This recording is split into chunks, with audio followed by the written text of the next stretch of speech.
Supri Panglima Komando Garda Metal menjelaskan, PT Indofood Sukses Makmur harus mewujudkan keinginan pekerja yang diberhentikan secara tidak hormat. Tuntutan yang kita lakukan pada hari ini ada 3. Yang pertama, pekerjakan kembali Bung Nurali sesuai dengan surat anjuran dari Disnaker.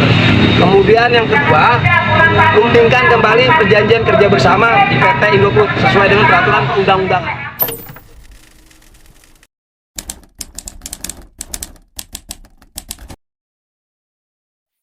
Selamat datang di mini podcast kita hari ini. Kita akan membahas isu yang sedang hangat, yaitu dugaan pemutusan hubungan kerja sepihak terhadap Ketua PUK PT Indofood CBP Sukses Makmur, Nurali, dan aksi solidaritas yang dilakukan oleh buruh Bekasi. Bersama saya, Syifa Dewi Prasasti, kita akan menjelaskan konteks dan bagaimana serikat pekerja mengatasi masalah ini.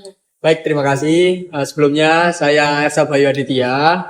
Seperti yang kita ketahui, Nurali diduga di PHK secara sepihak oleh manajemen PT Indofood. Ini memicu aksi solidaritas dari ratusan buruh yang tergabung dalam Federasi Serikat Pekerja Metal Indonesia atau FSMPMI di Bekasi. Mereka menuntut agar perusahaan menjalankan anjuran dari Dinas Ketenagakerjaan dan merundingkan kembali perjanjian kerja bersama. Betul sekali. Aksi solidaritas ini bukan hanya menuntut keadilan untuk Nurali, tetapi juga untuk seluruh pekerja yang mungkin terancam PHK sepihak. Dalam orasinya, Nurali meminta agar manajemen mempekerjakan kembali buruh yang di PHK dan menghentikan praktik-praktik tidak adil ini. Menariknya, serikat pekerja berperan penting dalam situasi seperti ini. Mereka tidak hanya membela hak-hak anggotanya, tetapi juga memastikan bahwa proses PHK dilakukan sesuai dengan hukum yang berlaku. Jika ada PHK secara sepihak, serikat pekerja dapat meminta perusahaan untuk mempekerjakan kembali pekerja tersebut. Tepat sekali. Dalam konteks tawar-menawar kolektif, serikat pekerja berfungsi sebagai perwakilan yang mengadvokasi kepentingan anggotanya. Mereka dapat melakukan negosiasi dengan manajemen untuk mencapai kesepakatan yang lebih baik dan adil bagi semua pihak. Oke, selain itu, serikat pekerja juga bisa melakukan aksi mogok atau demonstrasi untuk menunjukkan ketidakpuasan terhadap keputusan perusahaan.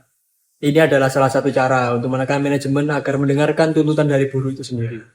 Namun penting juga bagi serikat pekerja untuk tetap berpegang pada prinsip dialog dan negosiasi. Dalam banyak kasus, penyelesaian yang baik dapat dicapai melalui komunikasi terbuka antara buruh dan manajemen tanpa harus berkonflik lebih lanjut. Mengingat situasi saat ini di PT Indofood, kita berharap bahwa semua pihak dapat menemukan jalan keluar yang baik. Aksi solidaritas buruh Bekasi menunjukkan bahwa mereka bersatu dalam memperjuangkan hak-hak mereka dan menuntut keadilan. Benar sekali.